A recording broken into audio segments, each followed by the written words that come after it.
Hello viewers, কেমন আছেন আপনারা সবাই? আশা করি ভালো আছেন। আবার চলে এসেছি নতুন একটি ভিডিও নিয়ে, আবার নতুন কিছু জায়গার সন্ধান নিয়ে, নতুন মন্দিরের দর্শন করাবো আপনাদের সেটা নিয়ে। তো আজকের ভিডিওতে আমাদের গন্তব্যস্থল হলো সোদপুরের পানিহাটি। সেই জন্য প্রথমে দমদম জংশন থেকে মেল লাইনের যে কোনো লোকাল, যেমন রানাঘাট, ব্যারাকপুর, নৈহাটি, শান্তিপুর, যে কোনো লোকাল ধরে আপনাদেরকে প্রথমে নামতে হবে সোদপুর স্টেশনে। সোদপুর স্টেশনে নেমে সেই স্টেশনের 1 নম্বর প্ল্যাটফর্মের টিকিট কাউন্টারের সামনে থেকে বেরোতে হবে।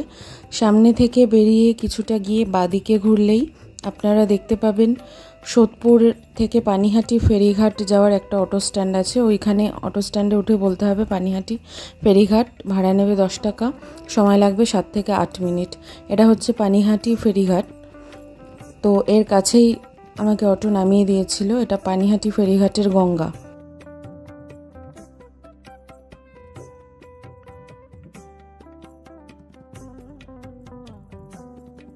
পানিহাটি ফেরিঘাটের একদম কাছেই এই ছোট্ট শিব মন্দিরটি রয়েছে। শিব মন্দিরটির নাম জটিলেশ্বর। একদম মোড়ের কাছে এই শিব মন্দিরটি রয়েছে।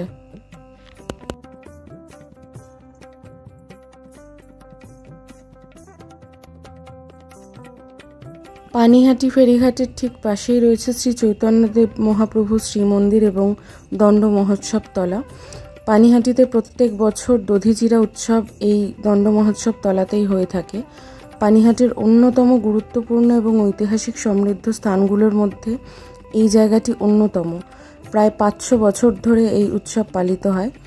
এই যে গাছটা দেখতে পাচ্ছেন, এখানেই দণ্ড মহোৎসব অনুষ্ঠানটি বা দধিচিরা উৎসবের অনুষ্ঠানটি সর্বপ্রথম পালিত হয়েছিল। তো এই মন্দিরের পাশ থেকে যে রাস্তাটা একদম সোজাসুজি চলে গেছে, সেই রাস্তা ধরে সোজা এগোলেই ফার্স্টে আপনাদের চোখে পড়বে ইস্কন মন্দির। আমি যখন গেছিলাম ইস্কন মন্দিরের গেট খোলা ছিল, তো তাই ভাবলাম যে যখন খোলা আছে তখন কিছুটা মন্দিরের ভিতরে কিছু অংশ আপনাদেরকে আমি দেখিয়ে দিই। পরে কখনো যদি আপনারা মনে করেন যে ডিটেলস দেখতে চান, তাহলে প্লিজ আমাকে কমেন্ট করে জানাবেন। আমি অবশ্যই আপনাদের সাথে ডিটেলস শেয়ার করব। মন্দিরের ভিতরে অপূর্ব সিংহাসনে বিরাজ করছেন গৌরনিতাই কোষ্ঠী পাথরের কৃষ্ণ, এবং ডান দিকে বিষ্ণুর একটি ছবি রয়েছে, আর নিচের দিকে বিভিন্ন যোগী মহারাজদের মূর্তিও রয়েছে।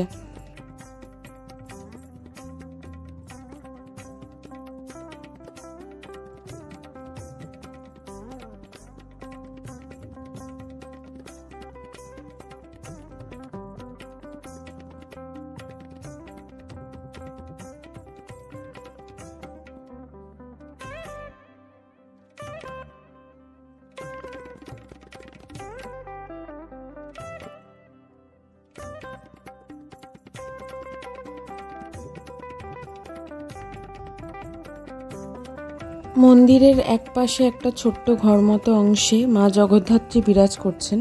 মা জগদ্ধাত্রী দেবীর মুখখানি অপূর্ব, দেখলে চোখ জুড়িয়ে যায়, এত সুন্দর দেখতে। ইস্কন মন্দির থেকে বেরিয়ে ইস্কন মন্দিরের প্রবেশ করার যে মেন গেটটা, সেখান থেকে বেরিয়ে কিছু দূর এগোলে আপনারা দেখতে পাবেন বাঁদিকে পড়বে ইস্কন মন্দিরের পিছনের দিকের একটা গেট।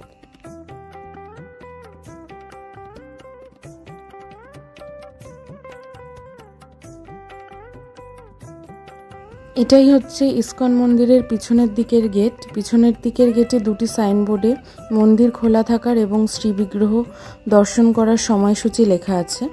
আমি ভিডিওর মাধ্যমে সেটা আপনাদের কাছে তুলে ধরার চেষ্টা করেছি, যাতে অন্তত সময়সূচিটা আপনারা দেখে নিতে পারেন। পানিহাটি ইস্কন মন্দিরে আসলে আপনারা এই সময়ের মধ্যে আসতে পারেন। ইস্কন মন্দিরকে পিছনে ফেলে রেখে আরও সোজা এগোলে একটা রাস্তা দুভাগে বিভক্ত হয়ে যাচ্ছে। ডান দিকে গেলে পড়বে রাঘব ভবন, আর বাঁদিকেই আমাদের আজকে যেতে হবে। বাঁদিক দিয়ে সোজা এগোতে হবে আমাদেরকে। ওই রাস্তা ধরে সোজা কিছুটা এগিয়ে আসার পর এরকম রাস্তাটা একটু ঘুরে যাবে। ঘুরে গিয়ে দেখতে পাচ্ছেন এখানেও রাস্তা দুভাগে বিভক্ত হয়েছে। একটা রাস্তা চলে যাচ্ছে বাঁদিকে ঘুরে, আরেকটা একদম সোজা চলে যাচ্ছে। দুটো রাস্তাতেই আমাদের আজকের গন্তব্যস্থল পড়বে। এই যে পুকুরের পাশ দিয়ে যে রাস্তাটা চলে যাচ্ছে, এই রাস্তাটা হলো ত্রাণনাথ বাবুর কালী মন্দির যাওয়ার রাস্তা, আর সোজা রাস্তা দিয়ে গেলে পড়বে হলদে কালীবাড়ি। প্রথমে আমি আপনাদেরকে হলদে কালীবাড়ি দর্শন করাবো। যদিও প্রথমবার আমি যখন গেছিলাম তখনও মায়ের গর্ভগৃহের দরজা খোলেনি, তবুও মন্দিরের মেন গেট খোলাই থাকে, সেখানে প্রবেশ করা যায়।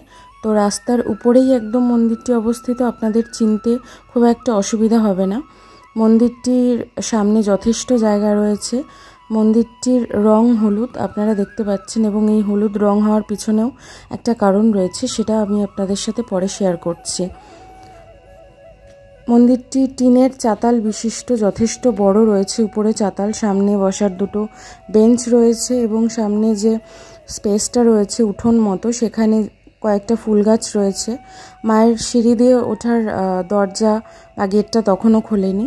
মায়ের মন্দিরের গর্ভগৃহের দরজা খোলা হয় বিকেল 5টার সময়, তার আগে আমি গেছি। তো এই যে দেখতে পাচ্ছেন মায়ের মন্দিরের সামনে অনেকটা স্পেস। এই কালীবাড়ির নাম আনন্দময়ী কালীবাড়ি হলেও হলদি কালীবাড়ি নামেই বেশি পরিচিত। এই মন্দিরটি প্রতিষ্ঠিত হয় 1694 সাল নাগাদ, বঙ্গাব্দ 1101। ঈশান চক্রবর্তীর মেয়ে ও জামাই ত্রৈলোক্যনাথ মুখোপাধ্যায় মন্দিরটি স্থাপন করেন। এবারে আমরা যাব পানিহাটির ত্রাণনাথ বাবুর কালী মন্দিরে। আবার এখানে ফিরে আসব যখন মায়ের গর্ভগৃহের দরজা খুলবে সন্ধ্যাবেলায়, তখন আমি আপনাদেরকে মায়ের দর্শন করাবো আবার। তো এখন চলে যাব ত্রাণনাথ বাবুর কালীবাড়ির উদ্দেশ্যে। পুকুরের পাশ দিয়ে যে রাস্তাটা গেছে একদম সোজা, সেই রাস্তা ধরে আপনাদেরকে এগোতে হবে। কিছু দূর এগোনোর পর এরকম একটা জায়গা পড়বে, চারিদিকে বাড়ি ঘেরা, দুটো বাড়ির মাঝখান দিয়ে এই যে রাস্তাটা একদম সোজা চলে গেছে। আপনাদেরকে দেখিয়ে রাখছি কারণ এখানে কোনো প্রপার ল্যান্ডমার্ক নেই, কিন্তু বাঁ পাশে একটা পুকুর পড়বে কিছু দূর এগোনোর পর। তো এই পুকুরটা ল্যান্ডমার্ক হিসেবে ধরতে পারেন। তো পুকুরটাকে বাঁ পাশে রেখে আরও আপনাদেরকে এগিয়ে যেতে হবে। সামনে দেখুন একটা সাদা রঙের চূড়া দেখা যাচ্ছে, ওটা হচ্ছে সৎসং। একদম ত্রাণনাথ বাবুর কালী মন্দিরের পাশেই রয়েছে ওই সৎসং।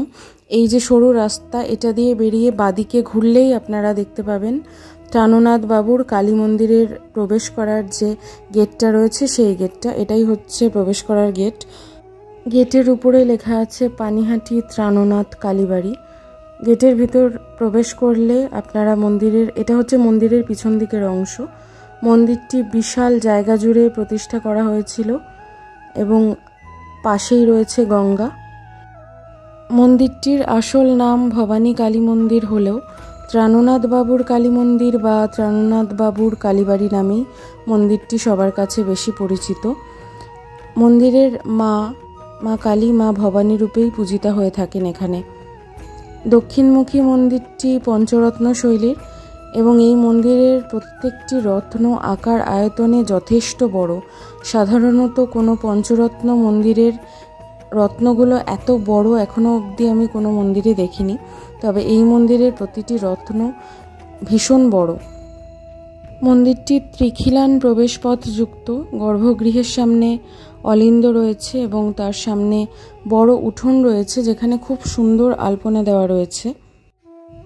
এই মন্দিরে বিকেলে মায়ের গর্ভগৃহ কখন খোলা হয় তার কোনো নির্দিষ্ট সময় কিন্তু নেই, ঠিক আছে।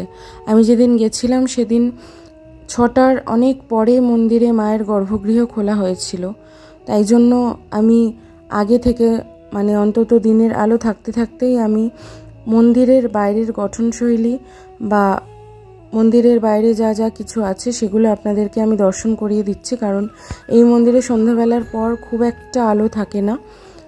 একদম ভিতরে গর্ভগৃহের মধ্যে আলো থাকে, কিন্তু বাইরে খুব একটা আলো থাকে না, যার জন্য সন্ধ্যাবেলায় আর অন্ধকার হয়ে গেলে আপনারা ভালোভাবে মন্দির দর্শন করতে পারবেন না। তাই জন্য আমি দিনের আলো থাকতে থাকতেই মন্দিরের বাইরেটা আপনাদেরকে দর্শন করিয়ে দিচ্ছি। মূল মন্দিরের পাশেই রয়েছে 3টি 8চালা বিশিষ্ট শিব মন্দির।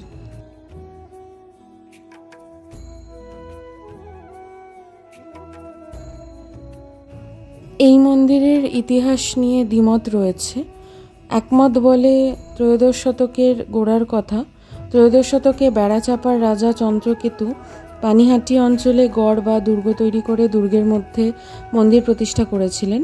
সেই মন্দিরে মা ভবানী বা মা কালীর মূর্তি প্রতিষ্ঠা করে পুজো করতেন তিনি। এই দুর্গের নাম হয় গড় ভবানী। পরবর্তীকালে যখন মুসলমানরা দুর্গ আক্রমণ করেন তখন চন্দ্রকেতুর বংশের সকলের মৃত্যু হয় এবং মন্দিরের মূর্তি চুরি হয়ে যায়। পরে ওই মূর্তি কোনোভাবে গঙ্গায় ভেসে বাগবাজারের জনৈক গাঙ্গুলি পরিবারের কাছে পৌঁছায়।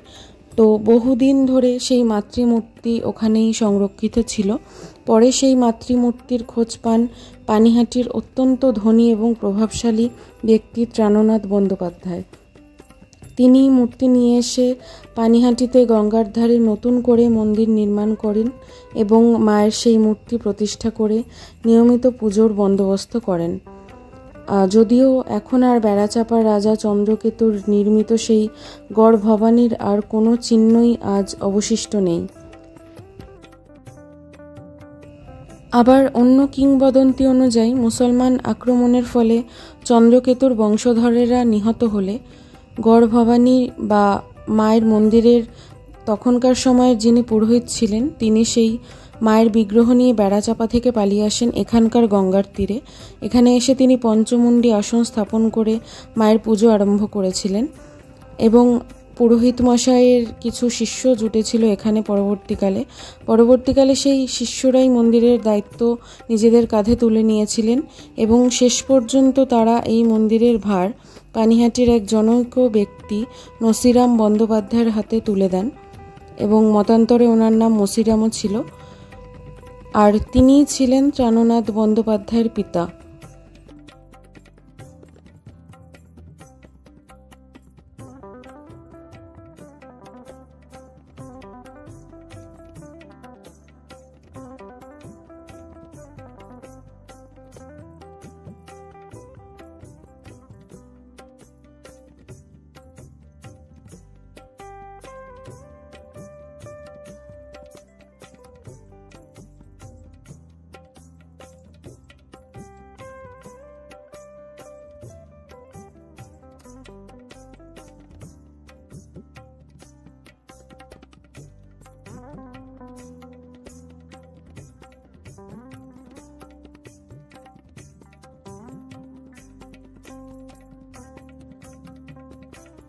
মন্দিরের পিছনের দিকের এই যে ফটক মতো অংশ, এই ফটক মতো অংশ দিয়ে প্রবেশ করেও কিন্তু মন্দিরের সামনের দিকে যাওয়া যায়। এই যে দেখতে পাচ্ছেন একদম সোজা চলে গেছিলাম আমি, গিয়ে আটচালা যে শিব মন্দিরগুলো ছিল সেই শিব মন্দিরের সামনের অংশে পৌঁছে গেছিলাম।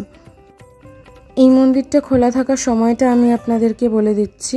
মন্দির সকালে খোলে 6টা নাগাদ আর বন্ধ হয় প্রায় 11টা, সাড়ে 11টা নাগাদ বন্ধ হয়ে যায় সকালে, এবং বিকেলে খোলার সময় কিন্তু নির্দিষ্ট নেই, যেমনটা কিছুক্ষণ আগে আমি আপনাদেরকে বললাম। সাধারণত 5টা, সাড়ে 5টা খোলার সময় হলেও সবসময় সেই সময় খোলে না। আমি যেদিন গেছিলাম 6টার পরে খুলেছিল এবং সন্ধ্যা আরতি হয় এখানে প্রায় 7:30টা নাগাদ। মন্দিরের একদম কাছেই রয়েছে গঙ্গার ঘাট। এই গঙ্গার ঘাটটি ত্রাণনাথ বাবুর ঘাট নামে পরিচিত। যদি আপনাদের হাতে সময় থাকে তাহলে আমি অবশ্যই বলবো যে এই মন্দিরে বিকেলে আসুন, গঙ্গার পাড়ে বসুন, সন্ধ্যাবেলায় মায়ের গর্ভগৃহ যখন খুলবে মাকে দর্শন করুন, মায়ের সন্ধ্যারতি দেখুন এবং তারপরে ফিরে যাবেন। এত সুন্দর, এত মনোরম পরিবেশ, সেখানে গঙ্গার পাড়ে বসলে গঙ্গার হাওয়ায় প্রাণটা জাস্ট জুড়িয়ে যায়। সকালে এক্স্যাক্টলি কখন পুজো হয় বা রাতে আপনারা পুজো দিতে পারবেন কিনা সেটা আমি সঠিক বলতে পারবো না, কারণ মন্দিরের পুরোহিত মশাই বা মন্দির সামলান এমন কারোর সাথে আমার সেদিন দেখা হয়নি। তবে আশা করছি সকালে যেই টাইমটা বললাম 6টা থেকে 11টা, তার মধ্যে এলে পুজো দিতে পারবেন আপনারা। তবে এই মন্দিরে পুজো দিতে হলে কিন্তু বাড়ি থেকে ফুল, মালা, মিষ্টি নিয়ে আসবেন। মন্দিরের কাছাকাছি কোনো জায়গায় কোনো রকম ফুল, মালা, মিষ্টির দোকান নেই।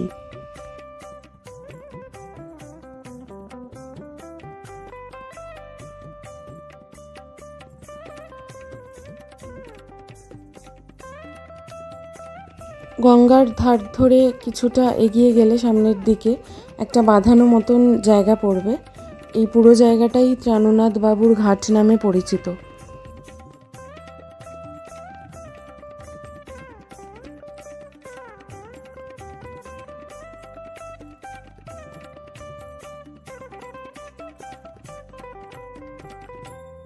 বাঁধানো ঘাটের উপরের দিকে ছাদের অংশ কড়িবর্গা দিয়ে তৈরি হয়েছে এবং সেই ঘাটের ভিতরের দিকে একটা অংশে বেদির উপরে বেশ কয়েকটি শিবলিঙ্গ রয়েছে যেখানে নিত্য পুজো করা হয়। এখানে টোটাল 3-4টে বা 5টা শিবলিঙ্গ রয়েছে এবং একটা শিবলিঙ্গর পাশে নন্দী মহারাজও রয়েছেন। এই যে উপরের দিকে দেখতে পাচ্ছেন কড়িবর্গা দিয়ে নির্মিত এবং ঘাটটা তার মানে যথেষ্ট পুরনো। প্রাণনাথ বাবুর কালী মন্দিরের গর্ভগৃহের মায়ের দরজা এখনও খোলেনি, যেমনটা বলেছিলাম লেট করেছিল সেদিন, তো হলদে কালীবাড়িতে তাই জন্য চলে এলাম। মায়ের গর্ভগৃহের দরজা ততক্ষণে খুলে গেছিলো। এখানে ঠিক বিকেল 5টায় গর্ভগৃহের দরজা খুলে যায়। মন্দির তৈরি হয়েছিল যেমনটা বলেছিলাম আপনাদের 1694 সাল নাগাদ। তৈরি করেছিলেন চক্রবর্তী পরিবারেরই জামাতা ত্রৈলোক্যনাথ মুখোপাধ্যায়। মন্দিরের গর্ভগৃহে মায়ের কোষ্ঠী পাথরের মূর্তিটি কাশীধাম থেকে নিয়ে আসা হয়েছিল।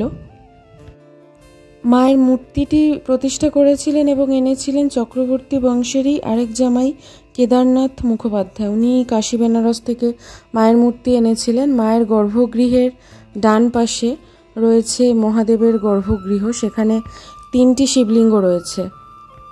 ডান দিকে রয়েছেন কেদারনাথ, মাঝের ছোট শিবলিঙ্গটি বানেশ্বর আর তার পাশের কালো শিবলিঙ্গটি হলো সোমনাথ। কথিত আছে অতীতে এই কালী মন্দির থেকে হলুদ না গেলে গোটা এলাকায় কোনো বাড়িতেই গায়ে হলুদের অনুষ্ঠান বা বিয়ে সম্পন্ন হতো না। তো সেখান থেকেই এই কালী মন্দিরের নাম হয় হলদে কালীবাড়ি। মন্দিরে আপনারা পুজো দিতে চাইলে সকালে পুজো দিতে আসতে পারেন, তবে এই মন্দিরে সকালে পুরোহিত মশাই আসার কিন্তু কোনো নির্দিষ্ট সময় নেই। আমি তাই নিচের স্ক্রিনে 2টো নাম্বার দিয়ে দিচ্ছি, সেটায় ফোন করে আপনারা মন্দিরে পুজো দিতে আসতে পারেন। আগের দিন ফোন করে নেবেন আপনারা। এটা হচ্ছে মায়ের গর্ভগৃহে মা আনন্দময়ী বিরাজ করছেন।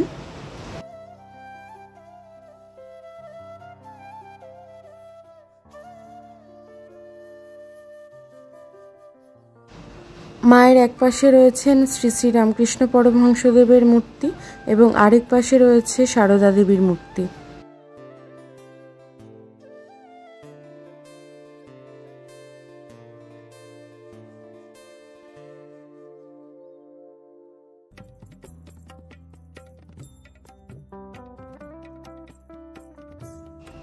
আবার প্রাণনাথ বাবুর কালীবাড়িতে ফিরে গেছিলাম। আপনাদেরকে মন্দিরের মায়ের রূপ দর্শন করাবো এবং শিব মন্দির 3টে শিবলিঙ্গ দর্শন করাবো বলে ততক্ষণে 6:30 বেজে গেছিলো সন্ধে। আর মায়ের গর্ভগৃহের দরজাও খুলে গেছিলো, আপনারা দেখতে পাচ্ছেন সেটা। এবং মন্দিরের বাইরের অংশে আলো যথেষ্ট কম, তাই জন্যই আপনাদেরকে আগে থেকে আমি মন্দিরের বাইরের অংশটা দর্শন করিয়ে দিয়েছিলাম। মন্দিরে পুরোহিত মশাই যতক্ষণ মায়ের পুজো করেন এবং সন্ধ্যারতি করেন ঠিক ততক্ষণই গর্ভগৃহের সামনের এই দরজাটা খোলা থাকে, বাকি সময় বন্ধ থাকে। তাই বাইরে থেকেই যতটা সম্ভব আমি আপনাদেরকে মায়ের বিগ্রহ দর্শন করানোর চেষ্টা করেছি। মা এখানে মা কালী, মা ভবানী রূপে পূজিতা হন। এখানে কোষ্ঠী পাথরের মায়ের বিগ্রহ রয়েছে, অপূর্ব দেখতে মায়ের বিগ্রহ। মায়ের সামনে ডান পাশে রয়েছে সিদ্ধিদাতা গণেশ এবং নারগোপালের বিগ্রহ এবং বাম পাশে রয়েছে 2টি নারায়ণশিলা, যার নিত্য পুজো করা হয়। গর্ভগৃহের এক পাশে রয়েছে মা সরস্বতীর বিগ্রহ এবং তার পাশে একটি ছোট শিবলিঙ্গ রয়েছে এবং তারও পাশে একটি ছোট নারগোপালও রয়েছে, যার নিত্য পুজো করা হয় এখানে। মায়ের এই যে কাঠের সিংহাসন দেখতে পাচ্ছেন, এই কাঠের সিংহাসন তৈরি হয় 1975 সালে। তার আগে রূপোর সিংহাসন ছিল মায়ের। সেই সিংহাসনটি চুরি হয়ে যাওয়ার পর 1975-এ এই কাঠের সিংহাসনে তৈরি করে মাকে প্রতিষ্ঠা করে তার নিত্য পুজো শুরু করা হয়।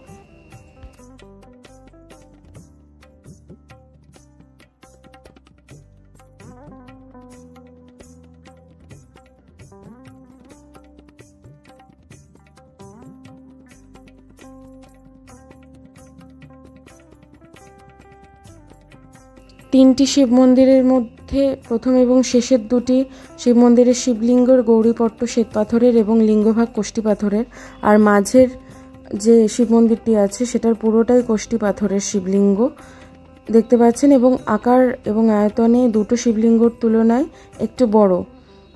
এই শিবলিঙ্গের পাশে বিরাজ করছেন নন্দী মহারাজ এবং শিবলিঙ্গের উপরে ধরা টাঙানো, যেখান দিয়ে জল শিবলিঙ্গের মাথায় পড়ে। গৌরীপট্ট শ্বেতপাথরের এবং লিঙ্গভাগ কোষ্ঠীপাথর হওয়ার মানে শিবশক্তি রূপের একসাথে প্রকাশ ঘটেছে বোঝানো হয়।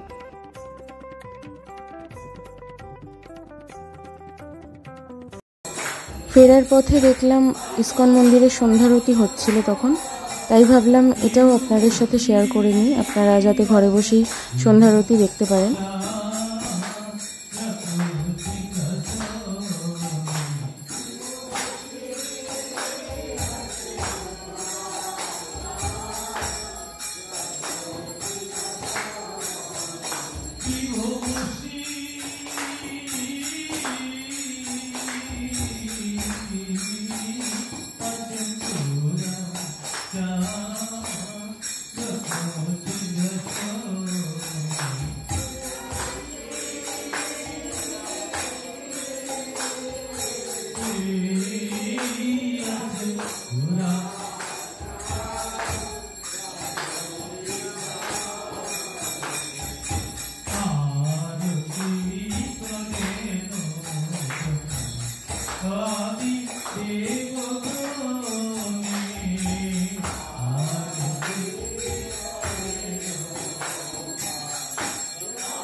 পানিহাটি ফেরিঘাটের কাছে মা সিদ্ধেশ্বরীর এই মন্দিরটি রয়েছে। এই মন্দিরটিও বহু বছরের পুরনো। আমি যখন ফিরছিলাম তখন এই মায়ের মন্দিরেও সন্ধ্যারতি হচ্ছিল, তাই ভাবলাম সেটাও আপনাদেরকে আমি এই ভিডিওতে দেখিয়ে দিই।